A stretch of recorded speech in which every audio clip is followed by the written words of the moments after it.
जनता में ने क्या जीरो है लाइसेंसी हम हीरो है। पब्लिक कल जामा तब चलल खातरनामा। ये बिहार पहले ही से बनता बा। रिक्शा वाला को डंडा मारते हैं इसलिए का पैसा नहीं देते। और ऊपर वालों के एहसान है तो दिमाग क्या करे। हमने पूरे हिंदुस्तान घूमकर रिक्शा चलाते हैं। आंध्र प्रदेश में जाएंगे तो तेलुगु बोलेंगे इल्ला इल्ला इंद चुरुंडा केम छे हारू छे। पावन की सैया रोहन परदेसी में लेटर लिख के भेजले अंतरदेशी में।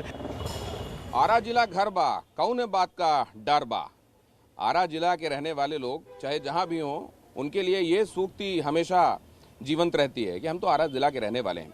आरा हम पहुंच गए हैं। असल में भोजपुर का जिला मुख्यालय आरा और इसको असल में 7 विधानसभा क्षेत्रों में बांटा गया है। आरा को या भोजपुर को आप कह लीजिए। भोजपुर के अंतर्गत 7 विधानसभा क्षेत्र आते हैं जिसमें संदेश है, बड़हरा है, आरा है, अगियाव एक सुरक्षित सीट है, इसके अलावा शाहपुर है, जगदीशपुर है। अब मसला यह है कि यहाँ के बारे में पिछले विधानसभा चुनावों में कुल 7 में से 5 सीटें आरजेडी के खाते में गई थीं। असल में तब आरजेडी और जेडीयू के गठबंधन का सबसे ज्यादा फायदा आरजेडी को ही मिला था। अब यहाँ आरा शहर में भी जो इस समय विधायक हैं वो आरजेडी के ही विधायक हैं। लेकिन बाद में जनरल इलेक्शन में ये हुआ कि आर के सिंह जो मौजूदा बिजली मंत्री हैं केंद्र में, वो यहाँ से जीते और उसके बाद ये कहा जाता है कि यहाँ विकास के कामों की रफ्तार कुछ कम हो गई, क्योंकि यहाँ के विधायक ये कहने लगे कि अब विकास किस बात का। जो लोग विकास की फरियाद करते हुए पहुँचते थे उनको कहते थे कि आप जाइए और अपने सांसद महोदय से विकास के बारे में कहिए, क्योंकि आखिरकार आपने उनको चुना है। तो एक तरीके से उन लोगों को विकास के लिए इस बात पर तरसना पड़ा कि उन्होंने सांसद किसी और पार्टी का चुन लिया। बहरहाल बताया जाता है कि उस समय एक सीट लेफ्ट को गई थी। वो इसलिए गई थी क्योंकि 2 बाहुबलियों की टक्कर में उस प्रत्याशी की जीत हो गई थी जिसके बारे में तब उसे बहुत लोग जीता हुआ नहीं मान रहे थे, और एक सीट गई थी जेडीयू के खाते में। इस तरीके से 7 सीटों का अगर आप हिसाब देखें तो 5 आरजेडी, 1 जेडीयू और 1 लेफ्ट के खाते में गई थी। भोजपुरी सिनेमा का यहाँ खासा बोलबाला है और आपको याद होगा ओ गंगा मैया तो ही पेरी चढ़ाइबो, वो गाना या वो फिल्म। ये गाना मैं बता रहा हूँ आपको 1960 के आसपास का, और वो फिल्म गंगा किनारे मोरा गांव। इस तरह की तमाम फिल्मों ने, यहाँ के साहित्यकारों की लेखनी ने, यहाँ के गायकों की आवाज़ ने इस जगह को एक ख़ास पहचान दिलाई है। और जाहिर है अब चुनाव का मौका है, सियासत में किसने कितनी पहचान बनाई है। बाबू जगजीवन राम का नाम लोग यहाँ से लेते हैं जिन्होंने इस जगह को पहचान दी। अभी जो मौजूदा बिजली मंत्री हैं जाहिर है वो यहाँ से हैं, तो वो इस जगह की पहचान को और मजबूत बना रहे हैं। लेकिन मौजूदा पृष्ठभूमि क्या है जिसमें ये जगह चुनावों में जा रही है। भाई साहब नमस्कार, मैं TV9 भारतवर्ष से हूँ। किस तरीके की राजनीतिक फिजा है इस समय यहाँ? देखिए, जो अभी माहौल है बिहार विधानसभा चुनाव को लेकर के, तो जो 15 साल के लालू राबड़ी के शासनकाल में बिहार की जो दुर्गति हुई थी और उसके बाद 2005 में एनडीए की सरकार बनी नीतीश कुमार जी के नेतृत्व में, उसके बाद जो सड़कों का जाल बिछाया गया शिक्षा के क्षेत्र में, स्वास्थ्य के क्षेत्र में, और करीब करीब जो भी जनता के हित की जो बातें होती थी। तो क्या यहाँ से बीजेपी का सांसद होने का खमियाजा यहाँ की जनता को भुगतना पड़ता है जब लोकल डेवलपमेंट्स की बात आती है? नहीं, ऐसी बात। भाजपा का सरकार चल रहा है, अच्छा चल रहा है और अच्छा चलेगा। जब तक मोदी जी रहेंगे केंद्र में तब तक बिहार हो या कोई और राज्य हो, उनके शासन में अच्छा चलेगा। एनडीए से तो नीतीश कुमार को तो एकदम नहीं चाहते हैं, बिल्कुल ही नहीं चाहते हैं। अब जिनकी एज इतनी ज़्यादा हो गई, कोई इनको इंटरेस्ट नहीं रह गया है डेवलपमेंट से। गांव में सगरो पक्की सड़क है, नली है, गली है, सब बना है, तो नीतीश जी काम किए हैं। ऐसा बात नहीं है कि नीतीश जी को दोष लगा दिया जाए। सर, हमारा नजरिया था कि पहले टर्म में अच्छा काम किए थे, लेकिन ये लास्ट टर्म है काम नहीं किए हैं। सिर्फ रोड बनाने से और सिर्फ नली बनाने से काम नहीं हो जाएगा। जो हमारे बिहार में जो शिक्षा के स्तर है, आप देख लीजिए, किसी भी स्कूल में जाइएगा तो न टीचर हैं और न पढ़ाने वाला कोई क्वालिटी टीचर है। तो हम सिर्फ रोड पर और नाली पानी पर रह जाएंगे। तो उस समय भी मान लीजिए आता था और ये सब बढ़ जाता था, मतलब कि गुंडागर्दी।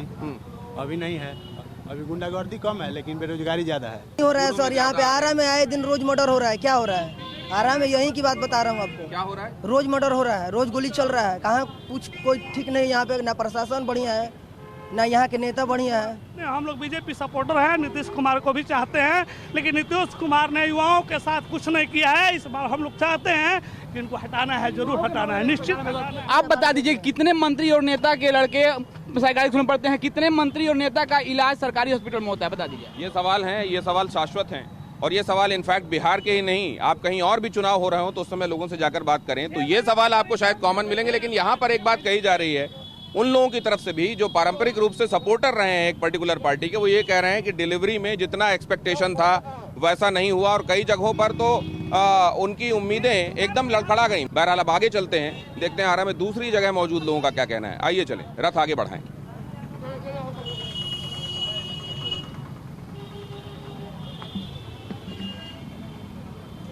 आइए देखें यहाँ किस किस तरह के लोगों का जमावड़ा है, आरा के संदर्भ में वो क्या सोचते हैं। साहब नमस्कार, कैसे हैं आप?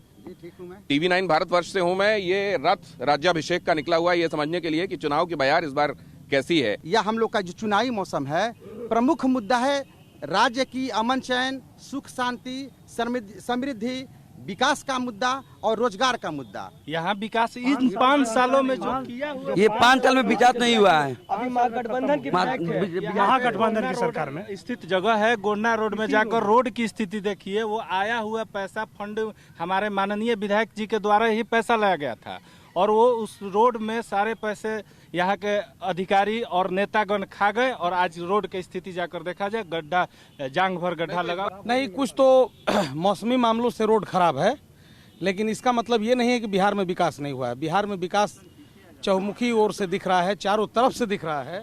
और जिस प्रकार से माननीय मुख्यमंत्री नीतीश कुमार और सुशील कुमार मोदी के नेतृत्व में बिहार की सरकार ने काम किया है, उसने ये साबित किया है कि 15 वर्षों के कुशासन को उखाड़ कर फेंक और नए सुशासन की स्थापना का जो स्वरूप दिया गया है वो काबिले तारीफ है। कांग्रेस से बड़ा भ्रष्टाचार कौन है? सबसे बड़ा मुद्दा है, आप ब्लॉक में जाइए या किसी कार्यालय में जाइए, बिना घूस का, बिना लेन देन का आप कोई काम नहीं करा सकते हैं। इस समय भी भ्रष्टाचार है, आप ये चरम सीमा पर भ्रष्टाचार है। आप LPC किसान है, LPC बनाने जाता है, अपने खेत का रसीद कटाने जाता है, 1,500, 2,000, 3,000, 5,000 रुपया नजायज पैसा लिया जाता है। और ऐसे भ्रष्टाचारी सरकार को या ऐसे भ्रष्टाचारी सरकार को और ऐसे नौजवान जो आज बिहार में चुनौती के साथ यह बात कर रहा है कि अगर मेरी सरकार बनती है तो हम 10 लाख रोजगार देने की बात।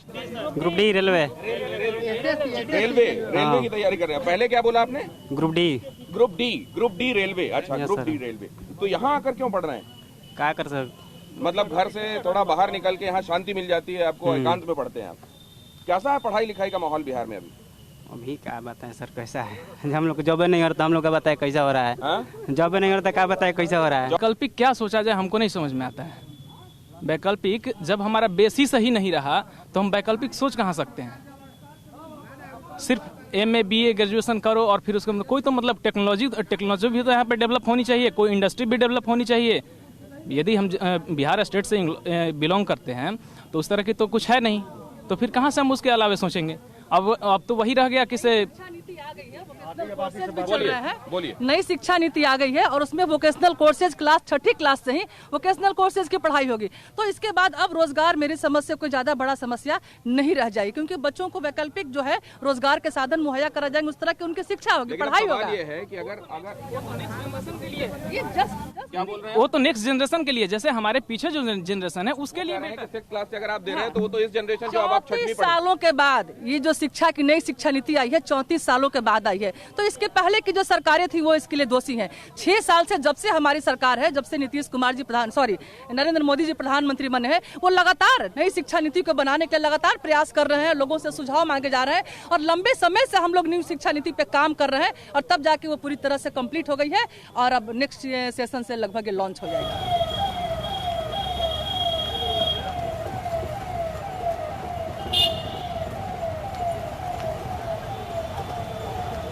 तो अब हम पहुंच गए आरा शहर के पकड़ी चौक में। यहाँ की कुल जनसंख्या 27,20,000 है और यहाँ मतदाताओं की संख्या 20,55,000 के आसपास है। और जैसा मैंने आपको बताया, यहाँ के 7 विधानसभा क्षेत्रों में कुल मिलाकर 98 प्रत्याशी अपनी किस्मत आजमा रहे हैं। और जाहिर है ये शहर अपना मन बनाने में लगा हुआ है कि इस बार मताधिकार का इस्तेमाल किसके पक्ष में वो करने वाले हैं। और ये भी मुमकिन है कि मताधिकार का इस्तेमाल किसी के लिए नाराजगी के चलते भी वो करें। और जाहिर है यहाँ हर तरह की वॉक ऑफ लाइफ से आए हुए लोग, हर तरह के आर्थिक सामाजिक पृष्ठभूमि से आए हुए लोग मौजूद हैं। आइए उनसे बातचीत करते हैं और समझते हैं लोगों का मिजाज इस बार क्या है। माहौल तो देखिए रहे हैं, आप तो सामने घूम रहे हैं, क्या रोड है, क्या रास्ता है, क्या नाला है। बिना बरसात का बरसात हुआ रह रहा है। तो इस बार बारिश तो बहुत हुई है। तो बारिश हुई है उस समय ना, बिना बारिश का बारिश है। तो ये जो हम देख रहे हैं रोडों की हालत, हाँ, ये तो बारिश की देखिए वजह से है या लोगों ने ध्यान नहीं दिया? लोगों को ध्यान नहीं दिया तब। जोरदार है, पता नहीं चल रहा है कौन भारी पड़ेगा। सब पूरा तकड़ का लड़ाई है, एकदम सगरो तकड़ का लड़ाई है, टक्कर का लड़ाई है। अभी आया है, अभी हो सकता है कोई बरसात में पहले आते तो यहाँ का नज़ारा कुछ और होता। बता रहे लोग तालाब बना हुआ, तालाब आप जस्ट आगे बढ़ जाइए, उधर तालाब ही है, आप मुश्किल से आप जा भी नहीं पाइएगा।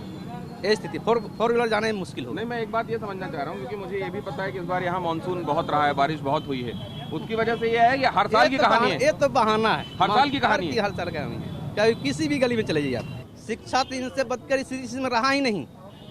ये पढ़े लिखे मुख्यमंत्री है, लेकिन शिक्षा का बदतर स्थिति कर दिए। आप प्रत्याशी हैं? जी मैं अच्छा, आप चुनाव लड़ रहे हैं। ये चुनाव चिन्ह इनका एयर कंडीशनर कुमार आशुतोष सिंह उर्फ अनिरुद्ध सिंह। संकल्प पत्र भी है, सबको शिक्षा, मुफ्त शिक्षा, समान शिक्षा। ये जो मेरा मैनिफेस्टो है वो सिर्फ चुनाव जीतने के बाद ही नहीं है। मैं आपको बताना चाहता हूं कि चुनाव के पहले की बात मैं करता हूं। आरा में जितने भी सड़क की समस्याएं हैं, मैं तमाम मुद्दों पे मैं लिखते आया हूं। हम लोग धरना भी दिए हैं लॉकडाउन जैसे सिचुएशन में। तो मतलब अगर नहीं जीते तो वो जारी रहेगा, लिखना जारी रहेगा, लॉकडाउन संघर्ष जारी रहेगा। भूखे मर रहा है यहाँ पर। हाँ, अच्छा, क्या हुआ? यही हुआ है कि सरकार कहता है 1 2 3 है रोड, ये फ्री है। अब PWD के बोर्ड है, जनता पर लोड है, और जनता नहीं मानता है तो हाथ में डंडा है। जनता में ने क्या, जीरो है लाइसेंस, हम हीरो है। मोदी सरकार क्या कहता है कि सुनो, एक बार मोदी सरकार, अब की बार नया बिहार भाजपा सरकार के बिहार के जितना जंगल बा वो साफ कर दिया, मैदान रहेगा क्लियर। ऐसा के जनता क्या कहता है, ए मोदी सरकार हमारे जन्मभूमि में आकर हमको क्लियर बताता है, हम सुनाता है डिक्लियर। कहता है कि आरा जिला भोजपुर बिहार में बड़का बड़का भंटा बा, अब बैठ के डोलावे के घंटा बा, और नाम मन बा जानता तो देखा हाथ में डंटा बा। ये बिहार पहले ही से बनता बा। ऐसा कल न कारखाना बा, मैदान में पैखाना बा, अब बड़का है पेट के कारखाना बा। एक ओरे जेहल खाना बा, दूसरे ओरे पागल खाना बा। डिपार्टमेंटल टेम्पू वाला से पैसे लेते हैं, स्टैंड बना कर हर एक मोड़ पर, और रिक्शा वाला को डंटा मारते हैं, इसलिए का पैसा नहीं देते। बम्बई में जाएंगे तो मराठी बोलेंगे, कहेंगे इकरे टिकरे काय करते कामे करते कोट काम करतो आता मी तोला सांगतो तो लकाई पाई तुम्हाला सांग मला काही न पाहिजे। मोदी के देश में जाएंगे तो गुजराती बोलेंगे, कहीं केम छे हारू छे, हूँ छे शू काम छे, शू काम करवाना छे, बे मनसा पाइए तरन मनसा पाइए। बंगाल में जाएंगे तो बंगाली बोलेंगे, की रे दादा की खबर भालो आचे एखन की करबे, एक मी काज करबे बारीक होते तो तलिया थोर की मोर। आंध्र प्रदेश में जाएंगे तो तेलुगु बोलेंगे, इल्ला इल्ला इंडा चुरुंडा इंडा पल्लिल्ला इंडा फो। पंजाब में जाएंगे पंजाबी बोलेंगे, ओ पाओ जी पैन टक्के लगा दे गड्ढे, बैग न टक्के पैं का पुड्डे। ईपी में जाएंगे तो चीपी लगाएंगे, ईपी में भैया भाषा बोलेंगे, कहीं का हो कहाँ से इलाह के करा से मिलवा का काम हम भेटवा करवा कराई दी बैठा। एक नाम है हेठार, सबसे बेकार। और कहते हैं एक के, एगो कहते हैं एक के, एगो कहते हैं के, हमारा आंगा के। पान बीड़ी सिगरेट पारनामा, रोड पर होला डरामा, अब बोला हो सुदामा नाम हो गामा, गौरला खामा भइल हलगामा, पाबली कल जामा तब चलल खाता नामा, एक के तब होता सुलनामा, और सारा खत्म होता डरामा। कहलन कि सैया रोहन परदेसी में लेटर लिख के भेजले अंतरदेशी में, आ नाम रखले बारे खानदेशी में। भारत की टूटी हुई डाली को सजाऊं कैसे, और गुजरे हुए देश को समझाऊं कैसे। चम चम चमकती है तलवार, तलवारों के धार टूट गए तो हाथ क्या करे, और ऊपर वालों के एहसान है तो दिमाग क्या करे। कहा कि नीम की डाली पर बुल्लू मिठी मैयत गुजर गई, और जैसे तीन मारा तो उसको गर्दन उतर गई। सच्चाई छुप नहीं सकती, ये इतना सारा सीखा कहाँ से, भाषा, ये डायलॉग? हमने पूरे हिंदुस्तान घूमकर रिक्शा चलाते हैं। पूरा हिंदुस्तान घूमा, रिक्शा चलाया, तो कहाँ की हालत बेहतर पाया? कहाँ अच्छा है? हमारा भारत का 1 नंबर में गुजरात और 2 नंबर में झारखंड। अब बिहार नहीं? नहीं। और ये सब जगह जाके रिक्शा ही चलाया है? नहीं, हाँ। दूसरी काम करते हैं, जो मिलता है यहाँ आकर रिक्शा चलाते हैं, कोई पूछने वाला नहीं है। अब क्या करेंगे, भूखे मरे। मोदी सरकार ने लॉकडाउन लगाया 6 महीने, खाने को दिया, पूछा कि जानता तुम जीता है कि मरता है? लोग तो कह रहे हैं कि सरकारों ने व्यवस्था की थी, कहाँ दिया है? खाने पीने की नहीं, व्यवस्था कुछ भी नहीं दिया है। नहीं।